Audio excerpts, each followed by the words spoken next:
మీ బిడ్డ అబద్ధాలు చెప్పడు. ప్రతి సంవత్సరం జనవరి 1వ తారీఖున క్యాలెండర్ కూడా విడుదల చేస్తాను. మీ బిడ్డ మోసాలు చేయడు. అధికారంలోకి వచ్చిన తర్వాత మెగా డిఎస్సీ పెడతామని చెప్పి ప్రతి పిల్లాడికి చెప్తా ఉన్నా. చేయలేని వాగ్దానాలను ఆ 2024 ఎన్నికలు జరిగే నాటికి అందనేది లేకుండా చేసిన తర్వాతనే ఓట్లు అడుగుతానని చెప్పి సాధ్యం కాని వాగ్దానాలను ప్రత్యేక హోదా ఎలా రాకుండా పోతుందో కూడా గట్టిగా చూస్తామని చెప్పి కూడా చెప్పారు. రాబోయే 2024 ఎన్నికల్లో కూడా మీ బిడ్డ అబద్ధాలు చెప్పడు.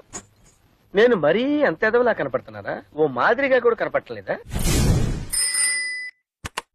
మీ బిడ్డ అబద్ధాలు చెప్పడు. ప్రతి సంవత్సరం జనవరి 1వ తారీఖున క్యాలెండర్ కూడా విడుదల చేస్తాను. మీ బిడ్డ మోసాలు చేయడు. అధికారంలోకి వచ్చిన తర్వాత మెగా డిఎస్సీ పెడతామని చెప్పి ప్రతి పిల్లాడికి చెప్తా ఉన్నా. చేయలేని వాగ్దానాలను ఆ 2024 ఎన్నికలు జరిగే నాటికి అందనేది లేకుండా చేసిన తర్వాతనే ఓట్లు అడుగుతానని చెప్పి సాధ్యం కాని వాగ్దానాలను ప్రత్యేక హోదా ఎలా రాకుండా పోతుందో కూడా గట్టిగా చూస్తామని చెప్పి కూడా చెప్పారు. రాబోయే 2024 ఎన్నికల్లో కూడా మీ బిడ్డ అబద్ధాలు చెప్పడు.